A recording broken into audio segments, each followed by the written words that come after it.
आज हम डिस्कस करने वाले कार्बोहाइड्रेट के बारे में। कार्बोहाइड्रेट क्या होते हैं और इसके फंक्शन, रूल और इसके क्लासिफिकेशन और इसके कैसे कैसे स्ट्रक्चर कार्बोहाइड्रेट के टाइप में जो होते हैं बनते हैं और इसके डिफिशियंसी क्या होते हैं और इसके फर्दर एंड लास्ट डिस्कस करेंगे इसके मेटाबॉलिज्म के बारे में।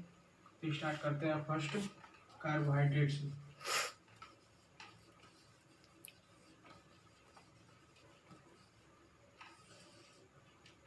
कार्बोहाइड्रेट जो होते हैं हमारे ऑर्गेनिक कंपाउंड होते हैं। इसमें जनरली 3 एलिमेंट जो होते हैं कंटेन होते हैं और कार्बोहाइड्रेट को फॉर्म करते हैं। तो फर्स्ट पॉइंट कार्बोहाइड्रेट को हम लिख सकते हैं। कार्बोहाइड्रेट को लिखने से पहले इसके हम जान जाते हैं इसके कार्बोहाइड्रेट के फार्मूला क्या होते हैं। तो कार्बोहाइड्रेट का फार्मूला होता है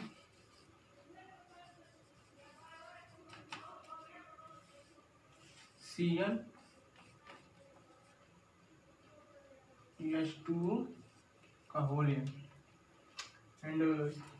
सेकेंड हम बात करेंगे कार्बोहाइड्रेट के बारे में। कार्बोहाइड्रेट जो होते हैं जनरली 3 एलिमेंट से कंटेन होकर बने होते हैं। तो हम लिख सकते हैं carbohydrate are containing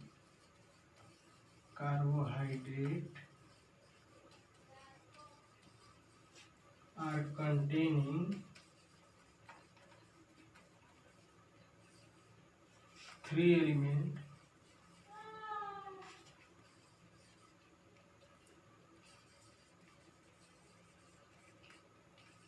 H carbon, hydrogen and oxygen. And third point की हम बात करें कार्बोहाइड्रेट। तो कार्बोहाइड्रेट जो होते हैं एक पॉलीहाइड्रोक्सी एल्डिहाइड और कीटोन के रूप में कंटेन होते हैं and it is called carbohydrate कहलाते हैं। तो थर्ड पॉइंट हम लिख सकते हैं carbohydrate are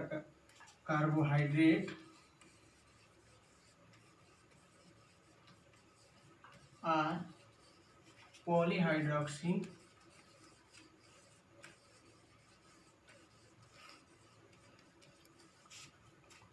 aldehyde or ketone group.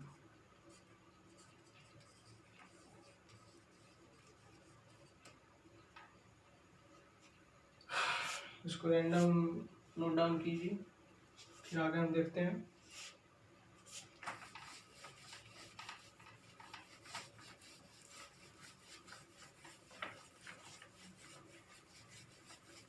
इसके बाद हम डिस्कस करेंगे कार्बोहाइड्रेट के फंक्शन। कार्बोहाइड्रेट के क्या क्या फंक्शन होते हैं।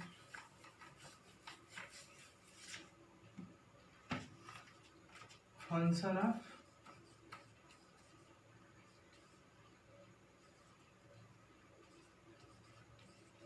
Of carbohydrate.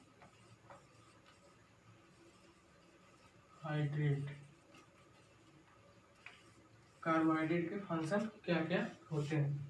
फर्स्ट हम बात करेंगे कार्बोहाइड्रेट के फंक्शन। कार्बोहाइड्रेट जो होते हैं एनर्जी के स्रोत होते हैं। तो हम फर्स्ट पॉइंट लिख सकते हैं carbohydrate are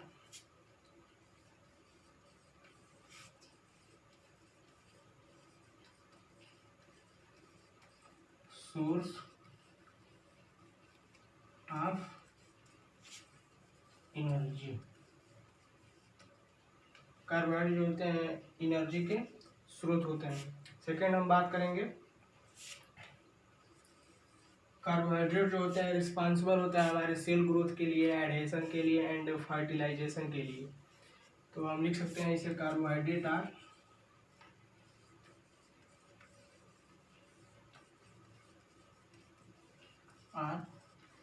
responsible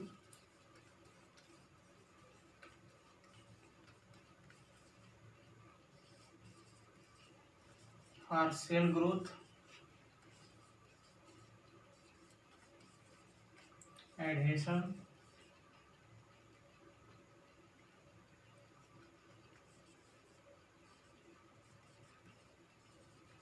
and fertilization.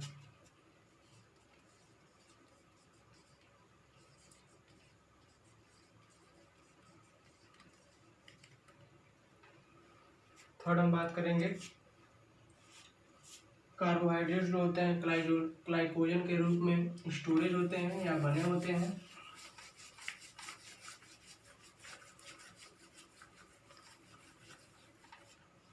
Third point, carbohydrate are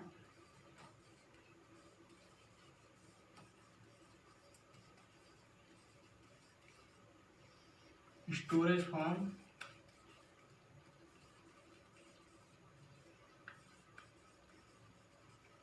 glycogen. Carbohydrate जो होते हैं ग्लाइकोजन के फॉर्म में स्टोरेज होते हैं। अब इसका हम देखते हैं कार्बोहाइड्रेट के क्लासिफिकेशन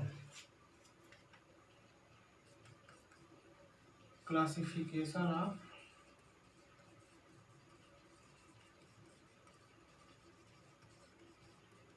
कार्बोहाइड्रेट।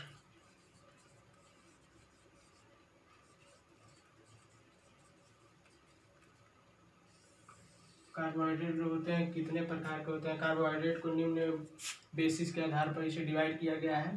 सर्वप्रथम डिस्कस करेंगे कार्बोहाइड्रेट जो होते हैं कम्प्लेक्सिटी के आधार पर 3 भागों में इसे डिवाइड किया गया है। On the basis first on the basis of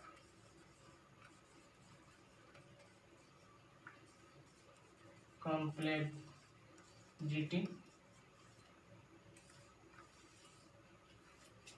on the basis of complexity के आधार पर 3 भागों में डिवाइड किया गया है। फर्स्ट जो है monosaccharide,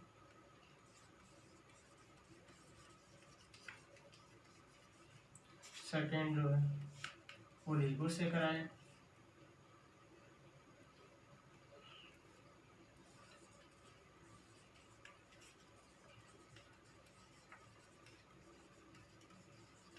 and the third polysaccharide.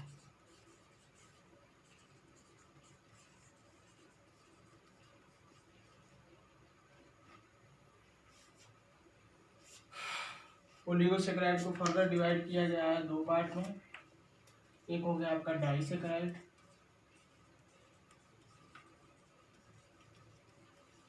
And second हो गया ट्राइसेकेराइड।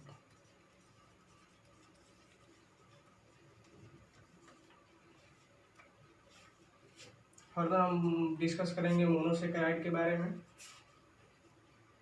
नोट डाउन कीजिए रैंडमली। आगे फिर हम देखते हैं मोनोसेकेराइड के बारे में। मोनोसेकेराइड हमारा कैसे कैसे वर्क करता है।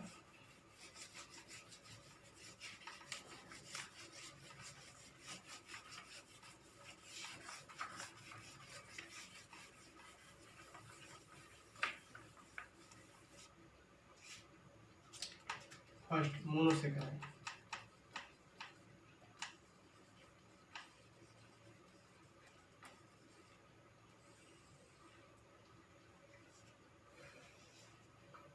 मोनोसेकेराइड जो होते हैं 3 कार्बन वाले भी होते हैं, 4 कार्बन वाले भी होते हैं, 5 कार्बन वाले भी होते हैं और 6 कार्बन होते हैं। 3 कार्बन वालों को हम जैसे बोलते हैं कि मोनोसेकेराइड का एलिहाइडिक नेम भी होते हैं और कीटोनिक ग्रुप नेम भी होते हैं। सर्वप्रथम बात करेंगे ट्राइयूज की।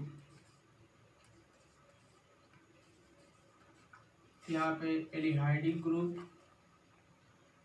नेम, यहाँ पे कीटोनिक।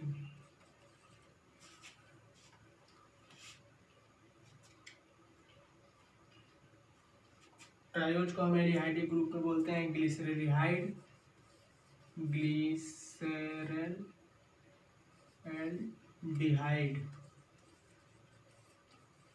जो 3 कार्बन वाली होती है। एंड कीटोन रूप में हम जब जाते हैं नेम को ग्लाइकोलैक्टोन बोलते हैं। सॉरी, ट्राइयूज के कीटोनिक नेम को डाइमेथिल लैक्टोन बोलते हैं। Dimethyl lactone.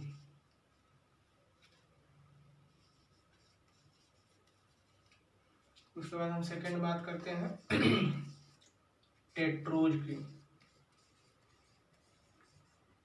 इसका जो एलिहाइडिक नेम जो होता है, इसका नाम एलिहाइडिक नेम जो होता है एरिथ्रोज होता है।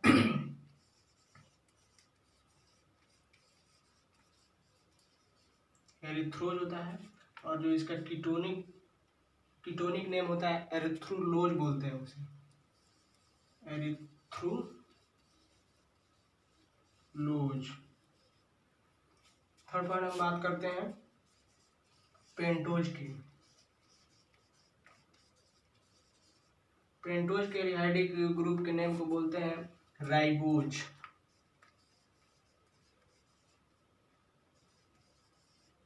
एंड कीटोनिक नेम में पेंटोज को राइबोलोज बोलते हैं, राइबोलोज। फोर्थ पॉइंट हम बात करते हैं हेक्सोज शर्करा की, जो एक मोनोसेकेराइड शर्करा है, हेक्सोज। इसका जो एल्डिहाइडिक नेम होता है ग्लूकोज होता है, ग्लूकोज। एंड कीटोनिक नेम जो होता है इसका, उसे फ्रक्टोज हम बोलते हैं, फ्रक्टोज, जो 6 कार्बन वाली सैकराइड है। उसके बाद हम बात करते हैं हेप्टोज की, हेप्टोज। इसका जो एल्डिहाइडिक नेम होता है हेप्टोज का, इसे बोलते हैं सीडोहेप्टोज, सीडोहेप्टोज। और एंड इसका जो कीटोनिक नेम होता है हेक्सोज का, उसको बोलते हैं सीडोहेप्टुलुलोज, सीडोहेप्टुलुलोज।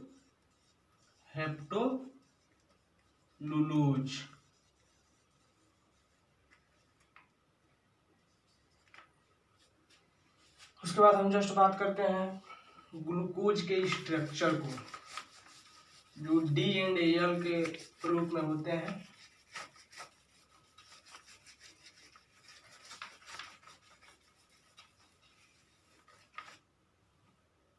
ग्लूकोज जो होता है हमारा एक 6 कार्बन वाली शर्करा होती है दोस्तों। सर्वप्रथम हम 6 कार्बन लिख लेते हैं, 4 5 6। ग्लूकोज में वो जो होता है एक के लिए एल्डोज रूप में होता है और कीटोज रूप में होता है। जो ग्लूकोज का एल्डोज स्ट्रक्चर होता है उसमें एल्डिहाइड ग्रुप जुड़ा होता है, एक कार्बन से OH उसके बाद हम बोलते हैं OH CH2।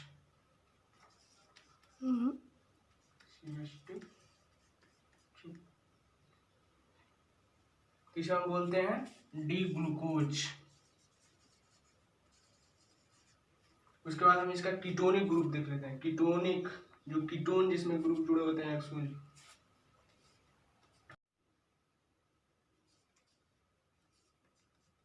CH2OH, इसमें जुड़ा होता है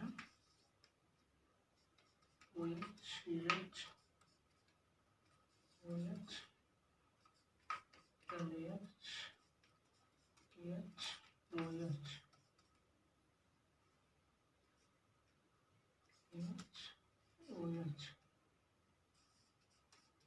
इसे हम कीटोनिक ग्रुप बोलते हैं, जिसे एल ग्लूकोज भी बोलते हैं। इसे नोट डाउन कीजिए।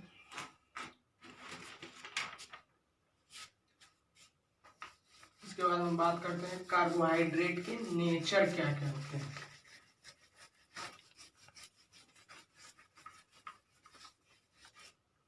नेचर ऑफ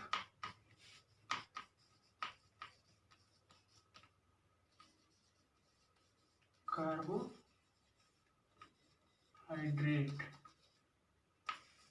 जो कार्बोहाइड्रेट जो होते हैं हमारे टेस्ट में स्वीट होते हैं, लेकिन क्रिस्टलाइन भी होते हैं। और जो जो कार्बोहाइड्रेट जो होते हैं हमारे वाटर में सॉल्युबल होते हैं और एंड ऑर्गेनिक सॉल्वेंट में इनसॉल्युबल होते हैं। तो हम लिख सकते हैं first point,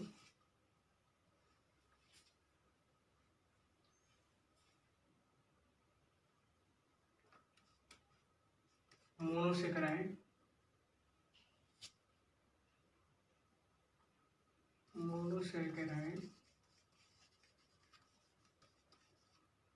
and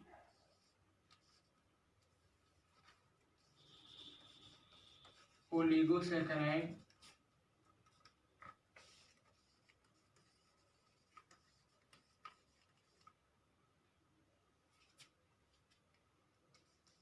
in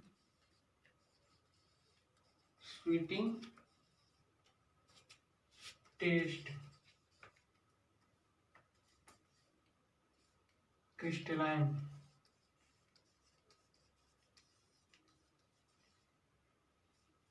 in nature. जो मोनोसेक्राइड और ओलिगोसेक्राइड होते हैं वो हमारे टेस्ट में स्वीट होते हैं और नेचर में क्रिस्टलाइन होते हैं। सेकेंड हम बात करते हैं ये सॉल्युबल होते हैं इन वाटर में एंड इनसॉल्युबल होता है सॉल्युबल जो होता है ऑर्गेनिक सॉल्वेंट में।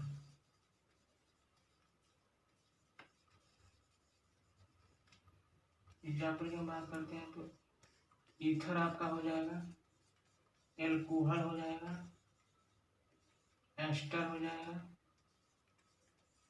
ईटीसी। ये आपको हो गए monosaccharide of nature of monosaccharide, monosaccharide के नेचर। अगला पॉइंट हम बात करते हैं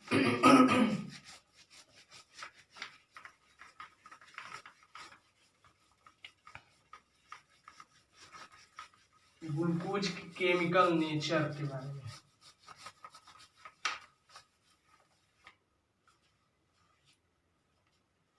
chemical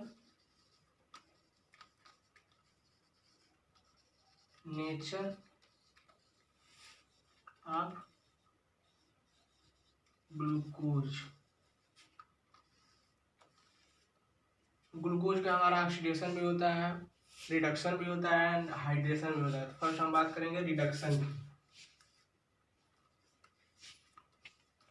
reduction of glucose.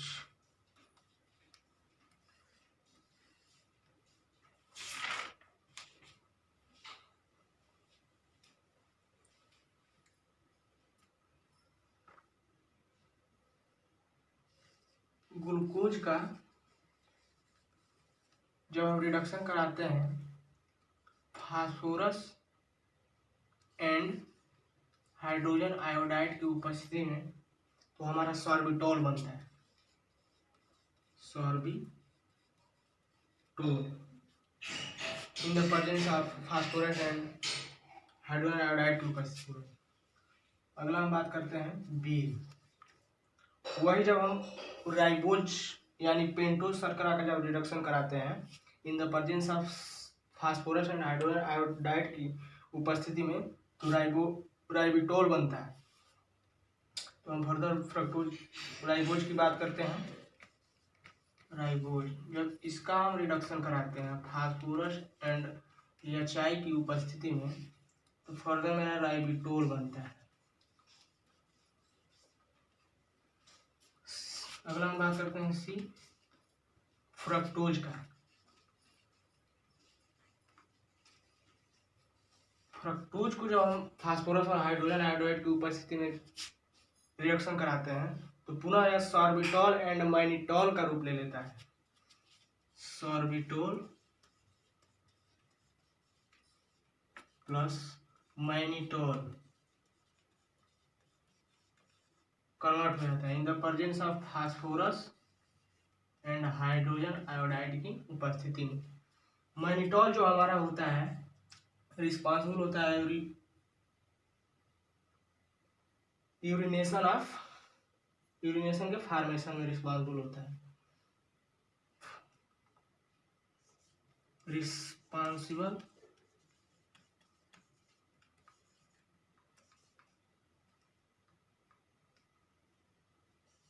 Of formation, responsible for of urination.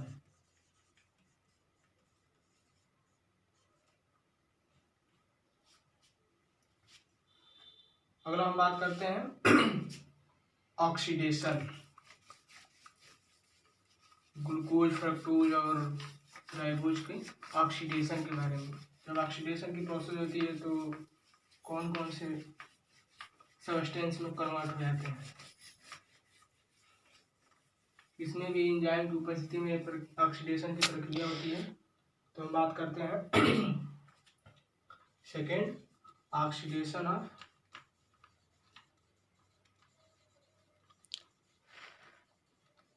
Monosaccharide.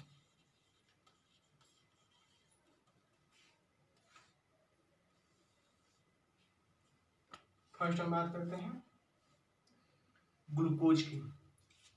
Glucose जो होता है ब्रोमीन और जल की उपस्थिति में कन्वर्ट होकर ग्लूकोनिक एसिड बनाता है। ग्लूकोज जो होता है इसका फर्दर जब हम ब्रोमीन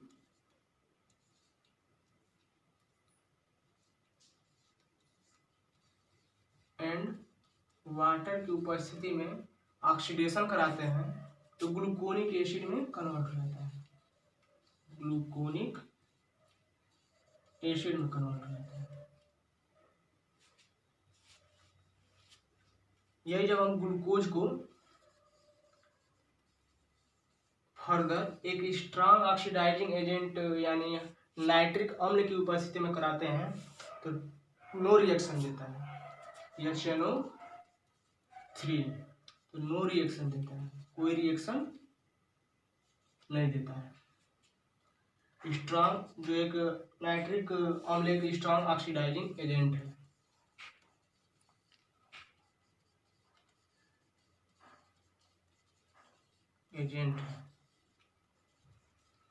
अगला हम बात करते हैं फ्रक्टोज के बारे में। फ्रक्टोज को जब हम ब्रोमीन और जल की उपस्थिति में क्रिया कराते हैं तो पुनः वह कन्वर्ट होकर glycolic acid and tartaric acid में कन्वर्ट हो जाता है। फ्रक्टोज जो होता है ब्रोमीन एंड जल की उपस्थिति में कन्वर्ट होकर ग्लाइकोलिक एसिड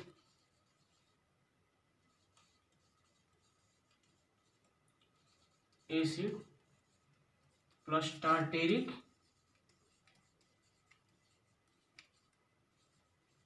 एसिड में कन्वर्ट हो जाता है।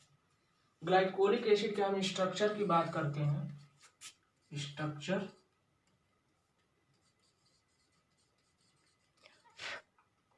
इसमें जो एक ग्रुप होता है कार्बोक्सिलिक ग्रुप होता है।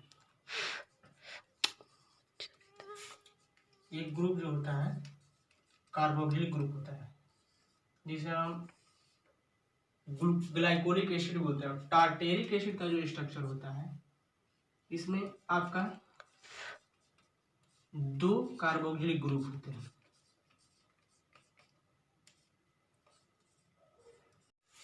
अगला हम बात करते हैं metabolism of carbohydrate.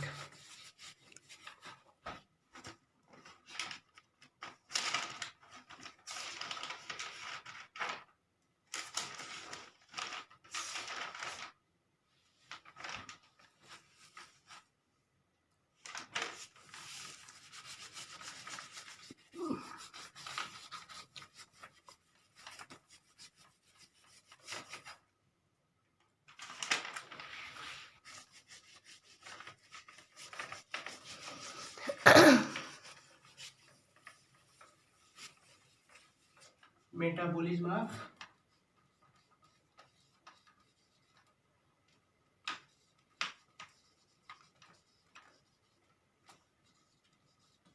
Carbohydrate.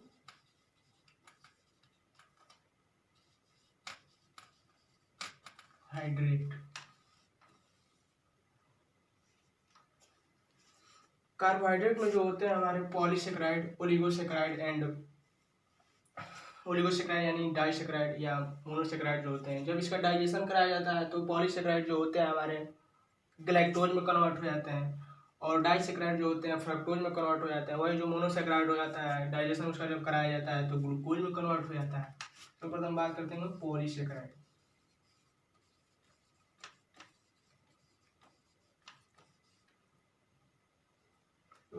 Disaccharide और हम बात करते हैं मोनोसेकेराइड।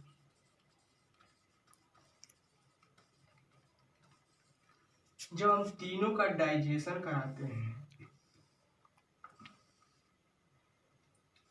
डाइजेशन, जो कि तीनों ही आपके शुगर ही होते हैं,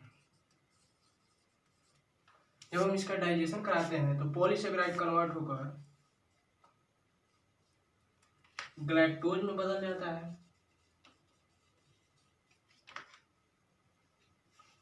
और डाइसेकेराइड जो कन्वर्ट होता है वो फ्रक्टोज में बदल जाता है,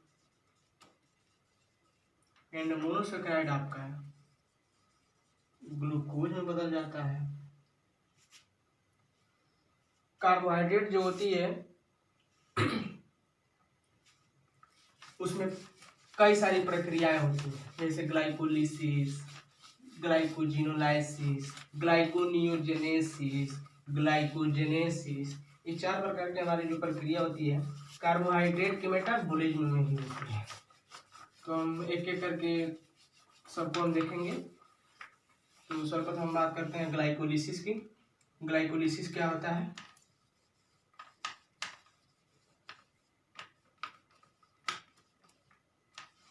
ग्लाइकोलिसिस जो होता है pyruvate that is called glycolysis कहलाता है। तो हम इसे लिख सकते हैं the process of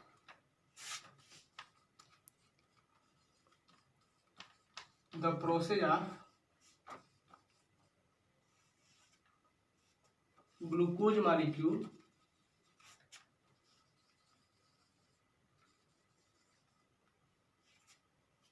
to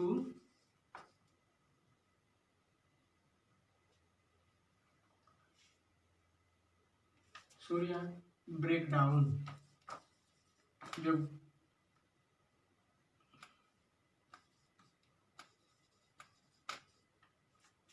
pyruvate के 2 मॉलिक्यूल टूटते हैं तो ग्लूकोज का निर्माण होता है, दैट इज कॉल्ड ग्लाइकोलिसिस कहलाता है। Break down of glucose molecule to 2 molecule of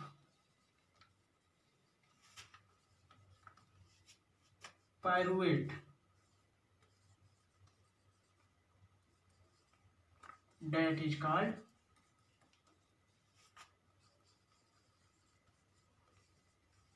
glycolysis. Glycolysis की जो प्रक्रिया होती है, जब पायरुवेट के 2 मॉलिक्यूल से टूटते हैं तो ग्लूकोज का निर्माण होता है, जिससे कुछ एनर्जी रिलीज होती है। एडीपी से एटीपी में कन्वर्ट होता है, एनएडी प्लस से एनएडीपीएच में कन्वर्ट होता है, जो हमारे बॉडी के लिए रिस्पॉन्सिबल होता है एनर्जी। यह सारी प्रक्रिया जो होती है लीवर में हमारे होती है। अगला हम बात करते हैं सेकेंड,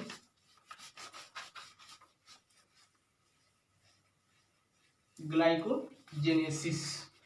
ग्लाइकोजेनेसिस क्या होता है?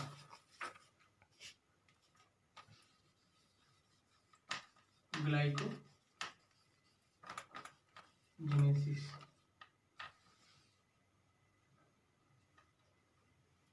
ग्लाइकोलिसिस की जो प्रक्रिया होती है, इसमें हमारे ग्लूकोज जो होते हैं ग्लाइकोजन में कन्वर्ट हो जाते हैं, दैट इज कॉल्ड एनिमल या ह्यूमन के लीवर में होती है। तो इसे डिफाइन कर सकते हैं हम ऐसे,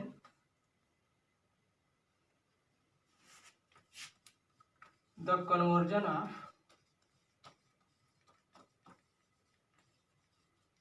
ग्लूकोज इंटू ग्लाइकोजन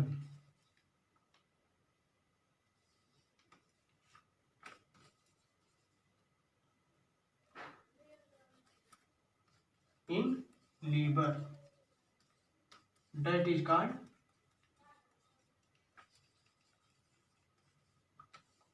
ग्लाइकोजेनेसिस।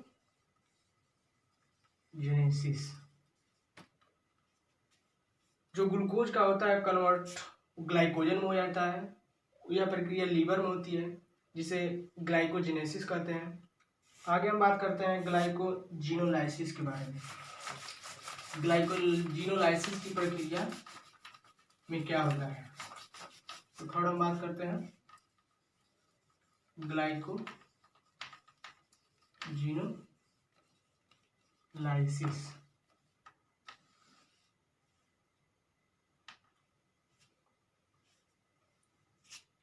इसमें जो होता है ग्लाइकोजन जो हमारा होता है ग्लूकोज में कन्वर्ट होता है, डेट इज कॉल्ड ग्लाइकोजिनोलाइसिस कहलाता है। यह भी जो प्रक्रिया होती है हमारे लीवर में ही होती है। तो इसे हम लिख सकते हैं the conversion of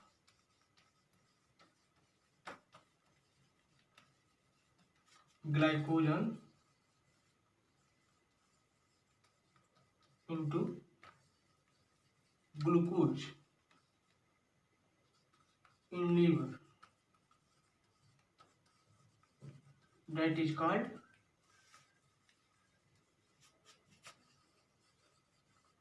glycogenolysis.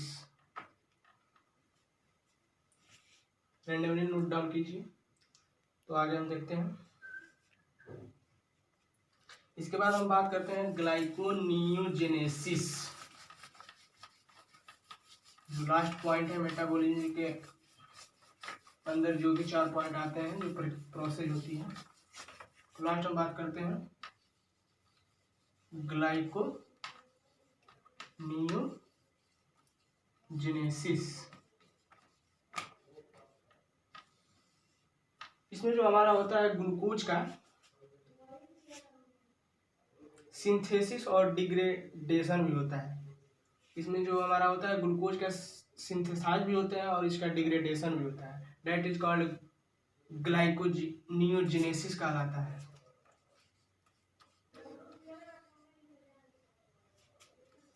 The synthesis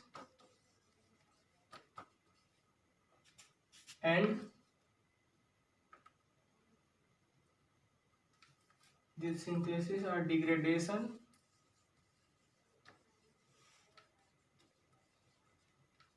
of glucose, that is called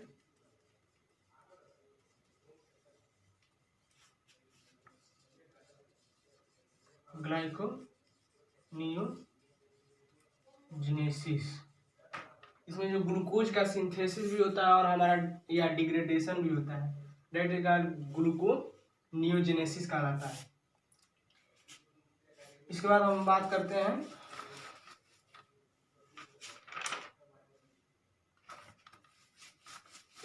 metabolism of carbohydrate. Metabolism of carbohydrate में आपका आता है ग्लाइकोलिसिस। तो ग्लाइकोलिसिस को अब हम साइकिल के रूप में देखें, कैसे कैसे कन्वर्ट होता है और कैसे कैसे हमारे बॉडी से एनर्जी रिलीज होती है और इसका रिस्पॉन्सिबल कहाँ होता है। हम बात करते हैं फर्स्ट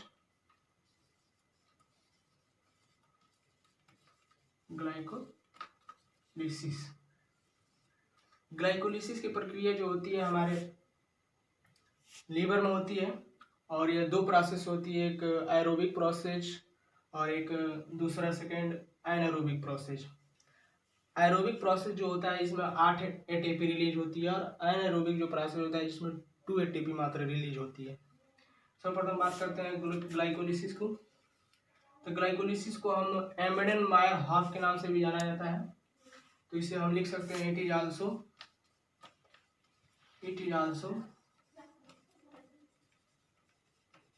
known as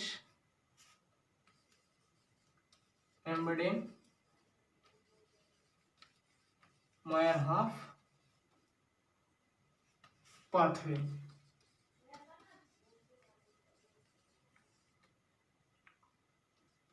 इसे एम्बेडेन-मायर-हाफ पाथवे के नाम से भी जाना जाता है ग्लाइकोलिसिस को।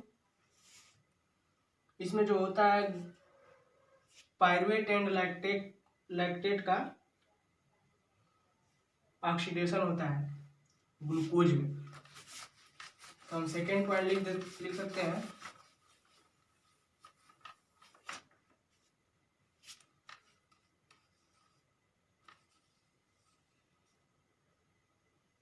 The oxidation of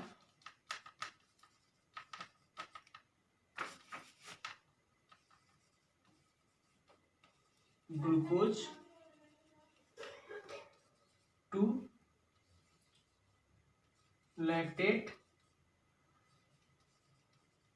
and pyruvate.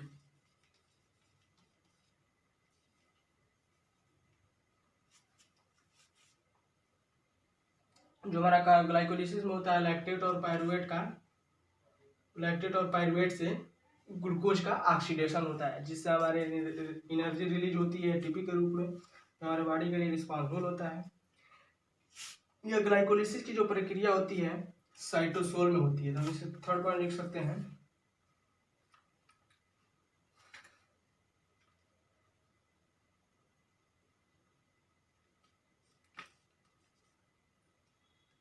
In cytosol this reaction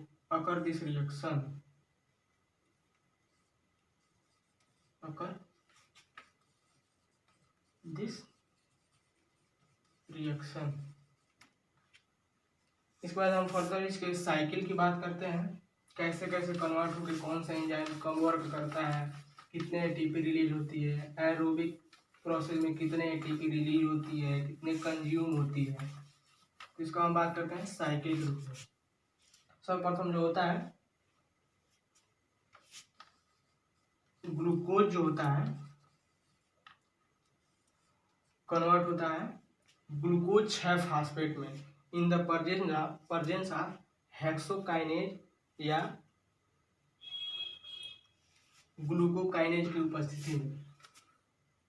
glucose होता है कन्वर्ट होता है ग्लूकोज 6 फास्फेट के रूप में in the presence of hexokinase और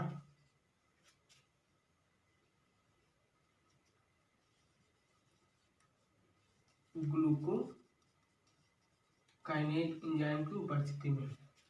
फर्दर जो ग्लूकोज 6 फास्फेट होता है कन्वर्ट होकर फ्रक्टोज 6 फास्फेट में कन्वर्ट हो जाता है।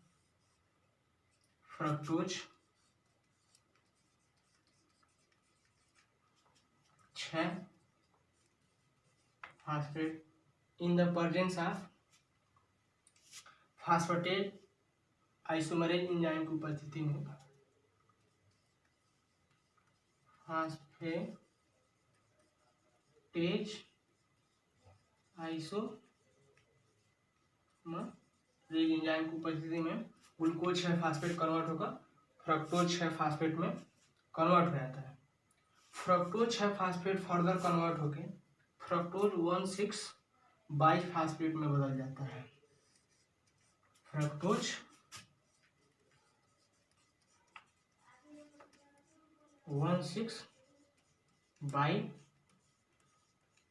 में कन्वर्ट हो जाता है in the presence of phosphofructokinase enzyme की उपस्थिति में। In the presence of phosphofructokinase की उपस्थिति में हमारा इसके बाद जो फ्रक्टोज 1,6 बाइफास्फेट होता है फर्दर 2 पार्ट में कन्वर्ट हो जाता है। इसे हम आगे देखते हैं।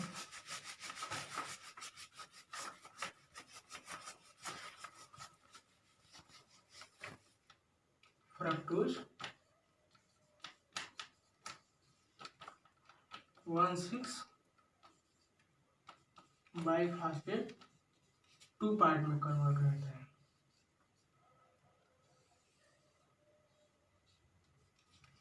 फर्स्ट जो होता है ग्लिसरॉल्डिहाइड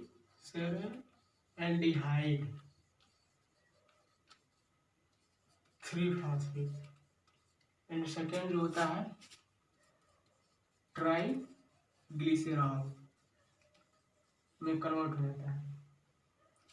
ग्लिसरॉल्डिहाइड 3 फास्फेट पुनः कन्वर्ट होके 1,3 बाइफास्फेट ग्लिसरेट बनाता है in the presence of glycerodehydrogenase enzyme की उपस्थिति में। 1,3 बाइफास्फेट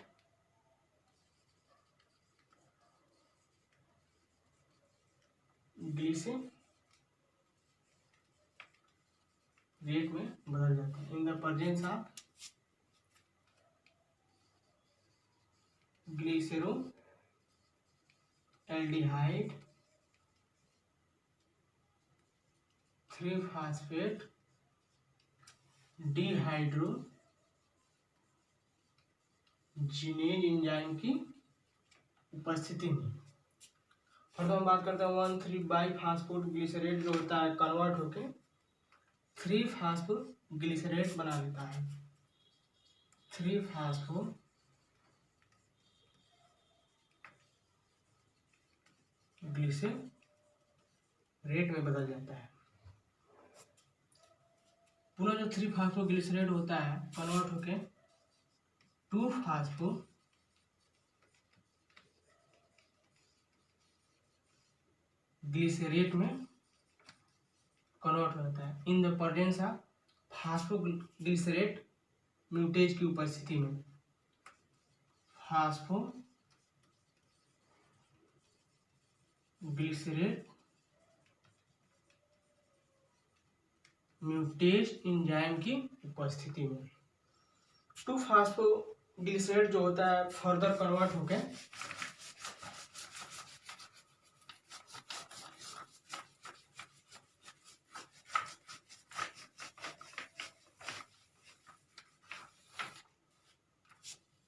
2-फास्फोग्लिसरेट फर्दर कन्वर्ट होके फास्फोइनॉल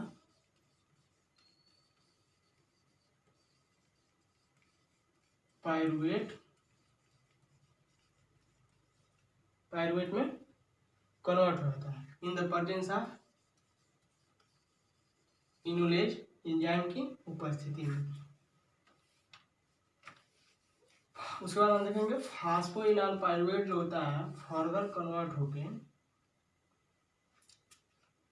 पायरुवेट में बदल जाता है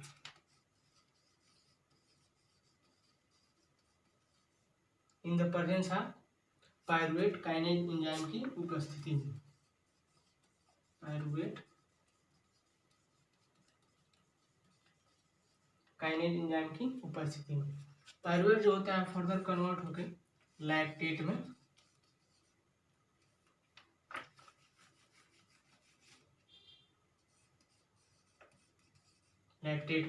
बदल जाता है।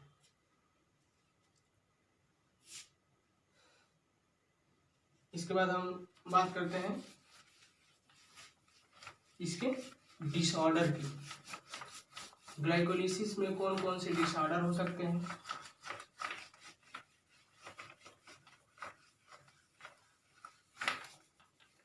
तो मेनली रूप से इसका एक डिसऑर्डर होता है जो स्पेसिफिक रूप से मुख्य होता है, डिसऑर्डर ऑफ ग्लाइकोलिसिस।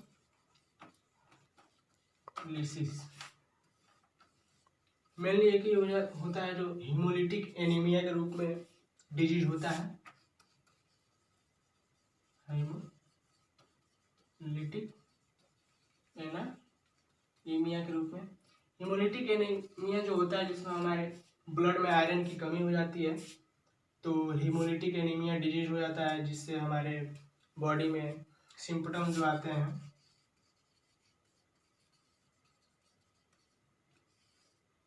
वीकनेस हो सकता है। जब वीकनेस होगा तो आपकी लॉस ऑफ बॉडी होगी, लॉस ऑफ वेट, बॉडी की जो वेट होगा लॉस होगा।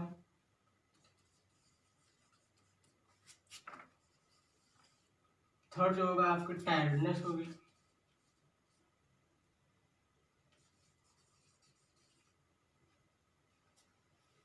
इत्यादि जो होते हैं इसके सिम्पटम दिखाई देते हैं।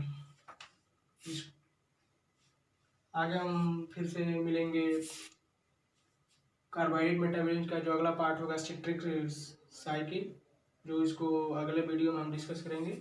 आज बस यहीं तक आपका रहेगा। थैंक्स।